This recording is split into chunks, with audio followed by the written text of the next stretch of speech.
मैं सर्वप्रथम भगवान बुद्ध और बाबा साहब के चरणों में नमन करते हुए और मंच पर आसीन आज के अतिथिगण, मेरे सम्मुख सभी भीम सैनिक सैनिकाओं को मेरा क्रांतिकारी जय भीम, नमो बुद्धाय। साथियों, संविधान के बारे में सब लोग बता रहे हैं कि संविधान पढ़ना चाहिए, हमें शिक्षित होना चाहिए, लेकिन आपको छोटी छोटी ऐसी बातें बताऊंगा जो शायद बहुत कम लोगों को पता होगी संविधान के बारे में। और ये मैं कोई स्पीच नहीं दे रहा, भाषण नहीं दे रहा, बल्कि तुम्हें चीज़ें याद करने के लिए मैं कह रहा हूँ। कल को किसी से आप कहेंगे तो कम से कम बता सकते हैं कि संविधान में इस तरह की जिनको नॉलेज नहीं थी वो बातें हुई थी। तो साथियों, 26 नवंबर सन 1949 को भारत का जो संविधान जो प्रारूप था, डॉक्टर बाबा साहब भीमराव अंबेडकर ने वो संविधान सभा को सौंपा था और उन्होंने उसे स्वीकार कर लिया था। और उसी दिन से संविधान में करीब 15 आर्टिकल उसी दिन से लागू हो गए थे। और बाकी का जो संविधान लागू हुआ था वो 26 जनवरी 1950 को लागू हुआ था। साथियों, इस संविधान को बनाने वाले जो लोग थे, जो समिति थी, उसमें 7 लोग थे। आपने सुना होगा 7 लोग थे, जिसके संविधान जो प्रारूप समिति थी उसके अध्यक्ष डॉक्टर भीमराव अंबेडकर थे। साथियों, बाबा साहब भीमराव अंबेडकर, डॉक्टर बाबा साहब भीमराव अंबेडकर, एक स्थिति ऐसी आई कि अकेले बाबा साहब भीमराव अंबेडकर ने ही संविधान को बनाया।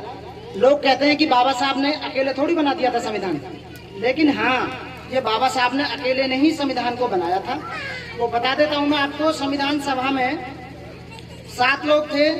डॉक्टर भीमराव अंबेडकर जो अध्यक्ष थे, सेकंड नंबर पर एन गोपाल स्वामी अय्यर, तीसरे नंबर पर अलादी कृष्णा स्वामी अय्यर, 4 नंबर पर के.एम. मुंशी, 5 नंबर पर सैयद मोहम्मद सदुल्ला, 6 नंबर पर एन माधव राव और 7वें नंबर पर डी.पी. खेतान।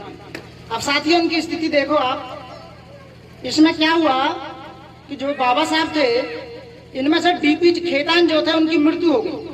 1948 में उनकी मृत्यु हो गई, वो खत्म हो गई। बाकी 2 लोग थे, वो अपने काम काज में व्यस्त रहते थे दिल्ली से बाहर, वो संविधान समिति में कोई काम नहीं करते थे। और एक ने इस्तीफा दे दिया था।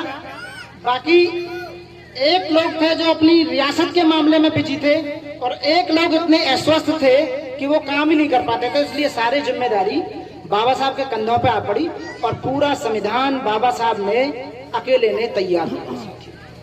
तो साथियों, आप लोग कह सकते हैं कि जो संविधान बना रहा है वो केवल डॉक्टर भीमराव अंबेडकर अकेले की मेहनत है जो उन्होंने बनाई थी। अब आ जाओ संविधान के बारे में कि उसमें कितना समय लगा और कितना पैसा लगा।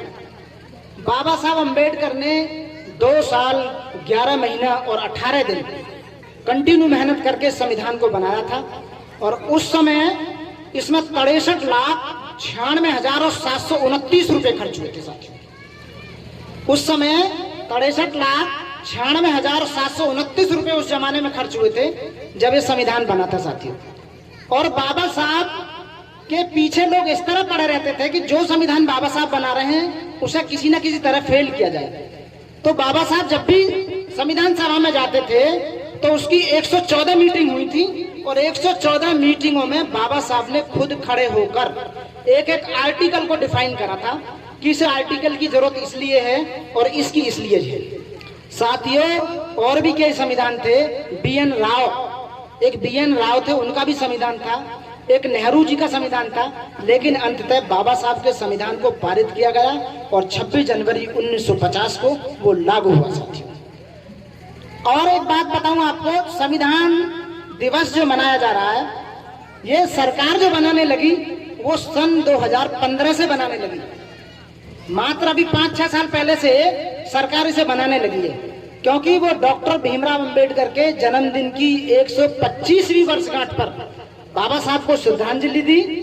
और उस दिन से सरकार संविधान दिवस के रूप में 26 नवंबर को मनाने लगी साथियों। ये आप बात याद रखना साथियों। और एक बात और बताऊं, जो बाबा साहब ने संविधान ही नहीं बनाया, संविधान के बावजूद भी बाबा साहब ने भारत को क्या क्या चीजें दी वो आप सुनिए। भारतीय रिजर्व बैंक की स्थापना बाबा साहब के विचार से हुई थी। सेकंड नंबर पर रोजगार कार्यालय की स्थापना, कर्मचारी राज्य बीमा, काम का समय 12 घंटे से घटाकर 8 घंटे जो किया था वो बाबा साहब के द्वारा किया गया। महिलाओं को प्रसूति अवकाश और महिलाओं को जितने अधिकार दिए गए वो दिए गए। ट्रेड यूनियन को मान्यता दी, महंगाई भत्ता, अवकाश का वेतन, हेल्थ इंश्योरेंस, कानूनन हड़ताल करने का अधिकार, प्रोविडेंट फंड, श्रमिक कल्याण कोष, तकनीकी प्रशिक्षण योजना, सेंट्रल सिंचाई आयोग, वित्त का आयोग का गठन, मतदान करने का अधिकार, जो वोट डालने का अधिकार है वो, भारतीय सांख्यिकी कानून, सेंट्रल तकनीकी पावर बोर्ड, हीराकुंड बांध, दामोदर घाटी परियोजना, उड़ीसा नदी परियोजना, भाखड़ा नागल बांध और सोन नदी परियोजनाएं, और इससे भी ज्यादा और कितनी योजनाएं बाबा साहब ने पूरे भारत को दी। जिस तरह भारत आज जिस मकाम पर है वो बाबा साहब की बदौलत है। हम ये कह सकते हैं कि भारत को बनाने में सबसे ज्यादा बड़ा योगदान हमारे बाबा साहब भीमराव अंबेडकर का है, और हमें तो अपना सक्र और सीना फक्र के साथ ऊंचा रखना चाहिए, क्योंकि संविधान हमारे बाबा ने बनाया है, इसलिए हमें नहीं डरना चाहिए। तो साथियों, पहले वक्ताओं ने भी ये बात बोली कि हमें शिक्षित ज्यादा से ज्यादा होना है और शिक्षा पे ज्यादा जोर देना है, संविधान को घर घर तक पहुंचाना है, और संविधान को हमारे पढ़े लिखे जितने लोग हैं उनकी ये ड्यूटी बनती है कि वो सिर्फ अपने बच्चों को पढ़ाएं, बच्चों को पढ़ाएं, डेली पढ़ाएं, 1 घंटे आधे घंटे संविधान के बारे में जरूर बताएं। जब संविधान बना था उस समय 22 पार्ट, 395 अनुच्छेद और 8 अनुसूचियां थी, लेकिन 104 अमेंडमेंट सरकार कर चुकी है, जिसमें 27 संशोधन हमारे रिजर्वेशन को लेके अब तक हो चुके हैं। सब लोग रिजर्वेशन के पीछे पड़े हुए हैं। 104 अमेंडमेंट में से 27 संशोधन हमारे रिजर्वेशन के ऊपर हो चुके हैं साथियों। इस तरह से हमारे रिजर्वेशन को खत्म करते जा रहे हैं धीरे धीरे धीरे धीरे धीरे। साथियों, इस समय संविधान में 444 आर्टिकल हैं, 25 भाग हैं और 12 अनुसूची हैं और 5 परिशिष्ट। तो साथियों, संविधान को पढ़ो और उसे बताओ, अपने बुजुर्गों को भी बताओ साथियों।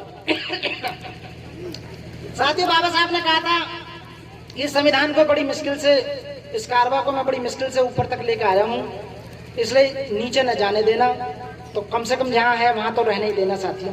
तो हमारे पढ़े लिखे लोगों की ज़्यादा जिम्मेदारी बनती है, हमारी ज़्यादा जिम्मेदारी बनती है, और जिस जिम्मेदारी को हमारे अमर सिंह एडवोकेट बड़ी बखूबी निभा रहे हैं, उनकी टीम को मैं सैल्यूट करता हूँ, धन्यवाद करता हूँ कि पिछले 4 दिन या 5 दिन से जागरूकता अभियान में लगी हुई है, और सब साथी हमारे लगे हुए हैं। हमारे वकील साहब आए हुए हैं, वकील साहब का स्वागत है। साथियों, एक कवि था, उसने बाबा साहब को जब बात करी तो बाबा साहब के दुख को उसने अपनी पंक्तियों में किस तरह जाहिर किया है कि बाबा साहब कितने मतलब परेशान थे उस समय और बाबा साहब चाहते क्या थे। दर्द को अब गुनगुनाना चाहता हूँ, दर्द को अब गुनगुनाना चाहता हूँ, मुश्किलों में मुस्कुराना चाहता हूँ, मुश्किलों में मुस्कुराना चाहता हूँ। जिंदगी गुजरी है तुमको याद करके। बाबा साहब तुम्हें याद करते थे, अपने समाज को याद करते थे। जिंदगी गुजरी है तुमको याद करके, अब मैं तुमको याद आना चाहता हूँ, अब मैं तुमको याद आना चाहता हूँ। जाति धर्मों में बटा है देश मेरा। बाबा साहब कहते हैं जाति धर्मों में बटा है देश मेरा, गीत समता के मैं गाना चाहता हूँ, गीत समता के मैं गाना चाहता हूँ। शोषितों दलितों और बहुजनों को, शोषितों दलितों और बहुजनों को देश का राजा बनाना चाहता हूँ, देश का राजा बनाना चाहता हूँ। मुश्किलों में मुस्कुराना चाहता हूँ। जय भीम, नमो बुद्धाय।